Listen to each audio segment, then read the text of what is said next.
Money is just one part of our lives.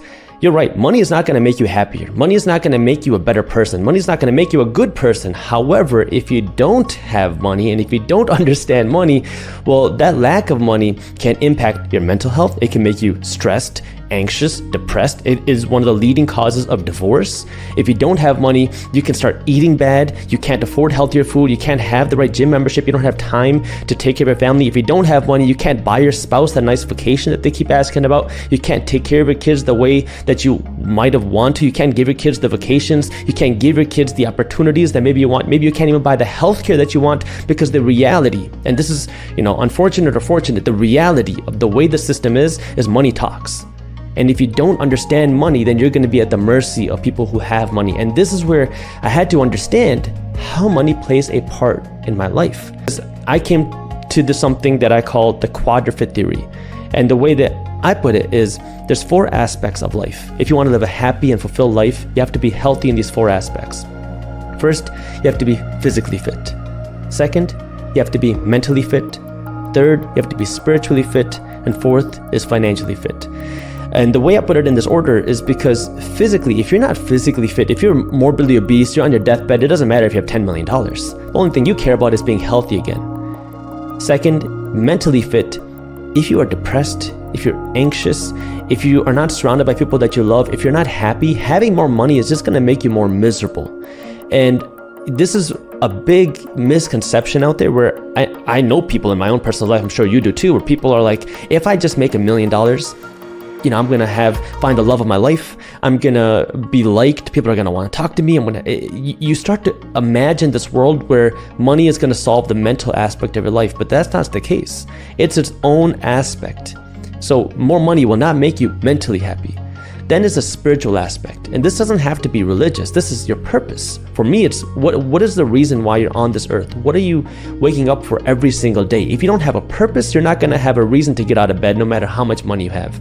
After you have the physical fitness, the mental fitness, the spiritual fitness, that's where the financial fitness has the biggest impact and the most power to help you live the most fulfilled life, because now money is just the icing on the cake, man. It allows you to live a more fulfilled and a happy life, because now you can do more of the things that make you happy. You can give more. You can buy more food for homeless people. You can do more things that give you happiness. Maybe it is writing books. Maybe it's traveling. Maybe it is giving. Maybe it is starting businesses. Whatever it is for you, you have the resources and the ability to do that, but that requires you to have that financial education and be willing to now go out of the way to talk about money and learn about money and understand that, hey, money is something that I need to understand. Money is something that I need to be willing to talk about. Money is something that I need to be willing to learn about, because most of us are never taught to think about money, myself included. Money at its core is just a tool. It allows you to do more of the things that you want. If you give a good person money, they have a tool to do more good. If you give a bad person more money, they have a tool to do more bad. So money, at the end of the day, is just like gasoline. It amplifies whoever you are, which is why we need more good people with money. I really think it's just a lot of insecurity.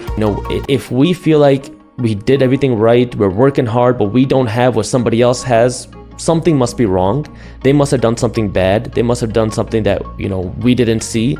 So we create excuses, we create smoke screens. But the thing that we don't understand is the financial education aspect, because that is the thing that can make or break your finances. It does not matter how much money you make, what degree you have, who your parents are, where you went to school. None of that matters. It's what you do with the money you make. And this is one of those things that it can be very hard for you to understand unless you actually see it. I was actually just reading a study last week. It said that 7 out of 10 Americans across the board are living paycheck to paycheck. And then it said that 50% of Americans, or just about 50% of Americans making 6 figures or more, are also living paycheck to paycheck. The majority of Americans across the board, doesn't matter the income, are broke. They have little to no savings, they have little to no investments, regardless of how much money you're making. The reason is not just because of what salary or job or what degree you have or who your parents are, but because of what financial education you have. And none of us are taught to think about money, which is the craziest thing. Bad habits when it comes to money. First, probably the most obvious, I would say, is people following the 2 S's, where you're spending or saving all of your money. You'll never become wealthy if you do that. Number 2 would be you blindly follow the system without questioning the way the system works. And number 3 is you don't understand how money works. So if we start with number 1, the 2 S's, save and spend. Now it's interesting. If you look at the financial statements for the majority of people in America or even across the world, the way it looks is you make money, you pay taxes, you spend money, and then you wonder where all your money went. And so the majority of people don't have any plan for their money.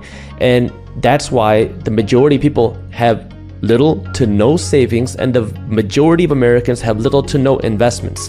Right now, about half of America has 0 investments. And I'm talking about 0 401k, 0 IRA, 0 stock market accounts, 0 real estate investments, 0 gold investments, nothing. And then out of the next half of Americans that have an investment, only half of those have an investment outside of their 401k or IRA. So you have a very small percent, about a quarter of America, working America, that has any investments on their own. When you go back to the saving and spending, we're in a spending culture. America has a consumerism culture. And what are you doing? Well, you're spending all your money making everybody else around you rich, but you yourself, you might look rich, but you're actually broke. There's a reason why the owner and CEO of Louis Vuitton is the richest person in the world, whereas the majority of people who wear Louis Vuitton are broke. The people who are wearing Louis Vuitton are trying to look rich, and how are you doing that? Well, you're making the owner of Louis Vuitton rich by doing that. And so this is where you got to understand, there's nothing wrong with wearing designer stuff. There's nothing wrong with having nice stuff. There's nothing wrong with wanting nice things, but you have to be able to afford it first. I used to guest teach in Detroit public schools.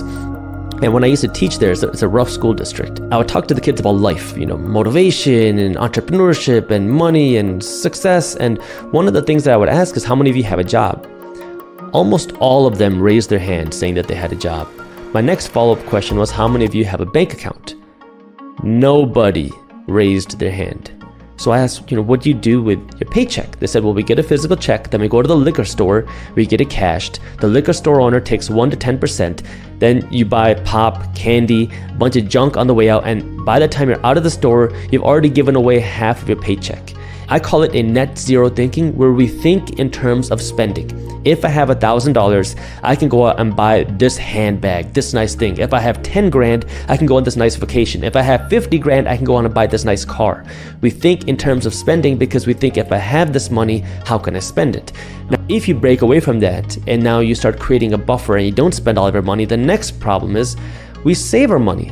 Because for me, the only financial education that I was given was save your money.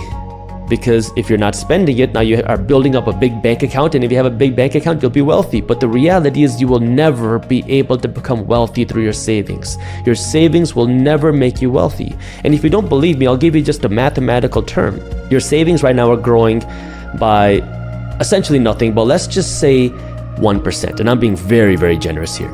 If your savings grow by 1%, and inflation is higher than 1%, and we can see now inflation is extremely high, but even before the 2020 pandemic, inflation was still higher than 1%. We were 2 or 3%. Inflation means that the value of your savings are dropping.